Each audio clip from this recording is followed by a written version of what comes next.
3 പൂച്ചക്കുട്ടികൾ. ഒന്ന് വെള്ള, ഒന്ന് കറുപ്പ്, ഒന്ന് ചാരനിറം. ഒരിക്കലൊരു ചുണ്ടലിയെ കണ്ടു. എന്നിട്ട് അതിൻ്റെ പിന്നാലെ ഓടി.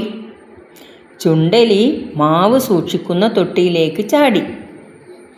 പൂച്ചക്കുട്ടികൾ അതിൻ്റെ പിറകെയും. പക്ഷേ ചുണ്ടലി ഓടിപ്പോയി.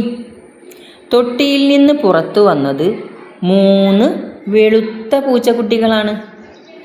3 വെളുത്ത പൂച്ചക്കുട്ടികൾ പറമ്പിൽ ഒരു തവളയെ കണ്ടു. അതിൻ്റെ പിന്നാലെ പിടിക്കുവാനോടി. തവള ഒരു പഴയ പുകക്കുഴലിനുള്ളിലേക്ക് ചാടി. പൂച്ചക്കുട്ടികൾ അതിൻ്റെ പിറകെയും.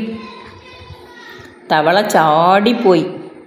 കുഴലിൽ നിന്ന് ഇഴഞ്ഞു പുറത്തു വന്നത് 3 കറുത്ത പൂച്ചക്കുട്ടികളാണ്. 3 കറുത്ത പൂച്ചക്കുട്ടികൾ കുളത്തിൽ ഒരു മീനിനെ കണ്ടു. അവ അതിൻ്റെ പിന്നാലെ ചാടി. മീൻ